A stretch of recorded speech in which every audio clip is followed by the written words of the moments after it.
Hello and welcome to Guns and Gear. You know, I love to read about firearms and watch videos about firearms and defense and things of that nature because I always seem to end up picking up on something, learning something, and that's always a good thing. I wanted to make a video because, you know, in recent past up until today, we are seeing a large number of new shooters and a large number of new shooters that are interested in defense. Now, I've read somewhere, and I think it's off of a new report from the government, that one of the most popular reasons for people buying new guns today, or in the last, I think it was the last decade actually, was for home defense. All right, that being one of the #1 reasons. So I thought I would make a video because one of the more popular types of firearms to buy for home defense is handguns. Now, this video is going to be talking about making a choice of a handgun for home defense. Now, first off, there's going to be some folks that say that, you know, a handgun is not your best choice for home defense. And I would agree with that. I think, personally, it's hard to beat a good shotgun for dealing with a deadly threat within the home. The shotgun has amazing fight-stopping ability, and that is my choice. But be that as it may, a lot of folks still are choosing handguns for that home defense role. Now, I want to kind of do some house cleaning here, or housekeeping I should say, is that as you are doing research, and I guess that's maybe why you clicked on this video, you will see lots of videos where people are making a determination that one particular manufacturer or style of handgun is better than all the rest. Please don't let their incompetence affect you. There are many, many different handguns out there that are suitable for defense. All right. And there are many different styles, many different manufacturers that make good quality firearms that would be suitable for defense. Many of these folks don't own very many firearms, so they don't have very much experience with other types of firearms, and so therefore they have put all their eggs into one basket. And that may be a daggone good basket, but it's not the only basket out there. All right, so keep that in mind. There's also going to be individuals that suggest one particular caliber is the best than all the others. And again, I don't think that's true as well. As long as you stick with the major proven self-defensive calibers, I don't think that you have to be too concerned about that. Now, when I speak of those major defensive calibers, these are calibers that are recommended by the real experts. You know, those real instructors, those people that are training the police, that are training our military. You know, these are the individuals that we look to for such advice. And they basically stick to chambering such as, you know, 38 Special, 9mm, 357 Magnum, 40 Smith & Wesson, 357 SIG, 45 ACP, 10mm. Okay. Now, these were not in order of preference. It was just how they came to mind, but these are the basics of self-defense calibers. There are other calibers out there that are very suited, and a couple that come to mind is 44 Special and 45 Long Colt. Outstanding chamberings, very good defensive rounds. The problem comes in with the how many choices that you may have as far as suitable handguns and suitable defensive ammunition. Okay, 10mm suffers from that as well. But at any rate, there are chamberings out there that could definitely be used for defense, but just may not be as suitable as the rest of these. Those chamberings that I mentioned are going to have the largest availability of firearms to shoot them and different types of quality defensive ammunition to acquire to use with these guns. All right, now. Some people like very powerful cartridges like the 41 Magnum or the 44 Magnum. 460 and 500 magnums from Smith & Wesson. To me, they're just too powerful to be considered as a good defensive arm for within the home. Over-penetration is definitely going to be an issue.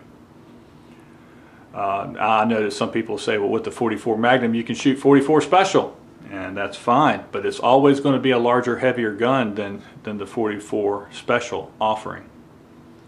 And then there are those that like the more minor calibers, you know, 380, 32, 25, and 22. And I would suggest that you talk to the real experts and see what they have to say about that. Even if you don't go take a course, which I highly recommend, that you seek out that quality instruction. They're not going to recommend those calibers, and that makes some people just furious because their little zapper is the best weapon on the planet to them. Well, it's not. You know, you don't always have the opportunity to shoot somebody multiple times. Maybe in a defensive situation, somebody rushing down the hallway, you can only get that one shot off before he's on top of you trying to kill you. So that's why I suggest sticking with the major self-defense calibers that the real experts recommend. All right, folks, let's talk about guns for a little bit.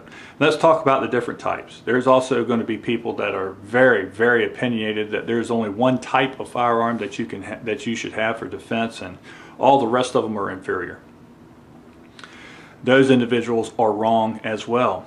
Okay, for every instance, almost every instance, there are types of firearms that are just not suited for today in defense, in my opinion. No matter how good you are with them. Most cases, though, most of the major types of firearms that we see that are being made today, whether they be revolvers, whether they be striker-fired semi-automatics, or single-action semi-automatics, those firearms are they make some outstanding firearms in those types, and with the proper training and the proper follow-up, or I should say the proper instruction and then the follow-up training, you can become very proficient with those firearms, and there's individuals that prove that every day. So let's talk about some of these guns that I have on the table. If you look on the far right, you will see 4 semi-automatics, and I consider these duty-size handguns. Okay, and what I mean by a duty-size handgun is they're a full-size handgun for the particular brand and model that they represent. Up here is a Smith & Wesson M&P, and this is the 9mm, and it's an outstanding firearm. It is a striker-fired gun, and it has a 17-round standard capacity magazine. Below that is a Springfield Armory XDM, and this is also a very good gun, and I like this gun quite a bit. And it is in 40 Smith & Wesson, and it has a 16-round standard magazine. Now below this is a Glock, and this happens to be the Glock 20, and it's in 10mm. And 10mm is a powerful round, and I enjoy it immensely. It's one of my favorite semi-automatic chamberings, and with the proper ammunition would make an outstanding home defense firearm, and it has a 15-round standard capacity. Now below that, and the last one on this column, is my home defense handgun. This happens to be a 1911 type of handgun manufactured by Para Ordnance. And it has a double stack magazine. A lot of people suggest that you have to have high capacity. Well, this particular magazine right here is 15 rounds. So that's 15 rounds of 45 ACP. And 45 is a very good choice for defense. Now up here is a Glock. This is another Glock. This is the Glock 19. And this probably, I've heard it said many times, and I believe it true as well, the Glock 19 has to be the most popular of the Glocks. And this row of handguns represents a mid-sized group of handguns that not only could serve you well as a home defense firearm, but it could also have a dual role as a concealed carry firearm. And the Glock 19 and 9mm offers that with a 15-round capacity. Another excellent handgun is the H&K P30. Now the H&K P30 is not a striker fired like the Glocks, but it does use a hammer, and it does have a safety, and there's a lot of different options that you can get with this firearm. And if you take the time to learn the firearm, you will be well armed with this SIG P30. It's in 40 Smith & Wesson and has a 13 round capacity. Here is a SIG Sauer P229. Again, an outstanding firearm. It's in 40 Smith & Wesson. It's a double action, single action type of handgun. It also has a 13 round capacity.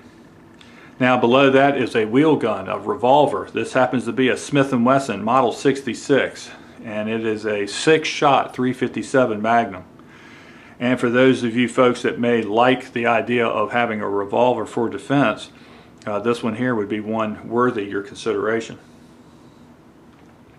Now this next lineup is obviously all revolvers, okay, and I have some different sizes of revolvers. The up top here is a Smith & Wesson. This is the 627. It is a stainless steel gun. It has an 8-round cylinder, so you have 8 shots of 357 Magnum, and it is an outstanding firearm.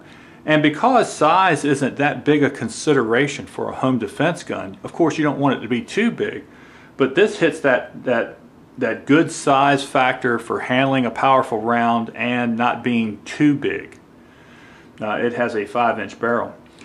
Here is a Smith & Wesson Model 10. This is in 38 Special. It only holds 6 rounds, and this is a very, very, very numerous firearm here in the United States. Many police departments, prisons, security firms, and things of that nature have used guns very similar to this one, and you may be able to pick one up on the used market for a very, very reasonable price.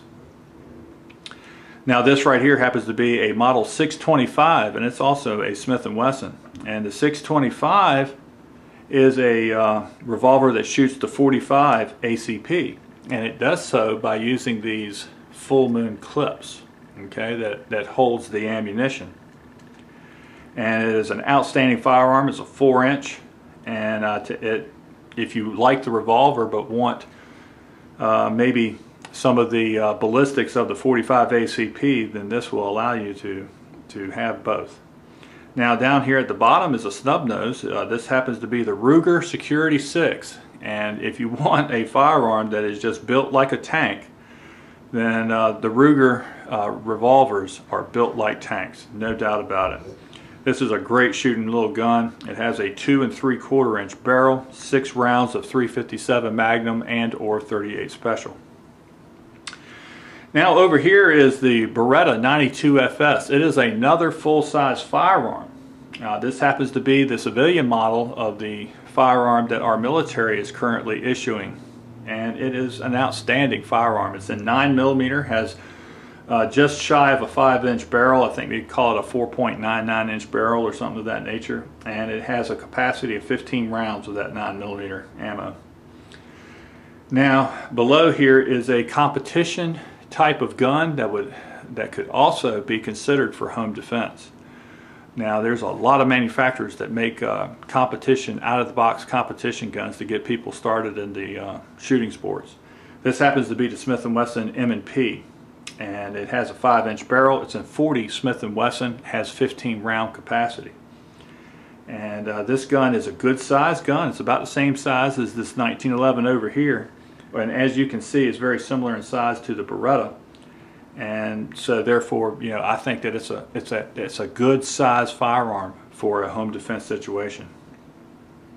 Some guns you may want to consider for whatever reason. The slender, small slender firearms are very popular today, and there's a lot of different ones that have come out. Beretta Nano and the Springfield Armory XS, I think it is, firearms. They have a little 45 and a 9mm. This one happens to be from Walther, and it's the Walther PPS. And I suggest that you try these guns out before you would make a choice for them for home defense. You may find that they may fit your needs and again fit a dual role as a concealed carry firearm. Now here is a 380. Okay, this is a 380, and yes, I just got finished saying that it would not be in my top choices for calibers to consider. But if you are going to choose a 380, then choose one with some size and some capacity. Alright, this happens to be the Beretta Model 84. Alright, and this has a 13 round capacity for a 380. This is the first firearm that my wife loaded up for home defense when she was first learning to shoot. Alright, now the 380s that are popular these days are the small little pocket models like this North American Arms. And this is a good little gun. But see, I look at this as a backup to a better firearm. Okay, and never would I carry this firearm as my primary carry. So therefore I would never use it as my home defense firearm as well. As you can see, there is a huge difference between the sizes of these two guns that fire the same cartridge. Okay, this one has a lot more capacity, and I believe it's going to be a lot easier for you to shoot. Some other guns that you may want to stick away with are what I call mouse guns, the little bitty guns. And here's a great little mouse gun. This is a Beretta. This is a Browning, and this is often called the baby Browning, and it's in 25 ACP. And this is an absolute wonderful little gun, but this would not be your best choice for home defense. The 25 ACP caliber and the size of this gun and the capacity of this gun are all negatives. There are some excellent firearms out there that have a wonderful history, but may not be your best choice in today's world. And I think the best of those is the single action revolver. And this happens to be a Ruger, and there's many other options out there. But these are outstanding firearms. But because they're single action revolvers, which means you have to manually cock the firearm every time that you're going to fire it. And the only way you can load and unload it is one round at a time. Then those are definitely negative features in today's world. We have much better modern options. Now, I mentioned that size of firearm is important. Here is a great firearm. This is a Wieldy, and it's a 45 Winchester Magnum, which is a very, very powerful round. Now, I believe that the round is too powerful to consider for home defense because of over-penetration concerns. But also, this big, long barrel, 10-inch barrel that I have on the end of this thing, also makes the gun a little too unwieldy. Okay. Another example, and probably one you're going to see as a more popular version, is a great big old revolver. This one happens to be in 41 Magnum. I have one just like this in 44 Magnum. This has an 8 3/8 inch barrel, and as you can see, this firearm is a great firearm, and I love to hunt with it, and I love to target shoot with it. But as a home defense firearm, for revolvers, I pretty much have a limit of 6 inches. Anything over that 6-inch mark, I consider that a little bit too long, a little bit too unwieldy. Alright folks, this has been an extremely long video. I hope I was able to provide you with some information as you choose a firearm for home defense. It's a very important one. I suggest going to a range that rents guns, and you rent different types and styles and calibers and see what you like the best, and then get good training and get good information from the real experts. Alright, thank you for watching my video. I certainly appreciate it.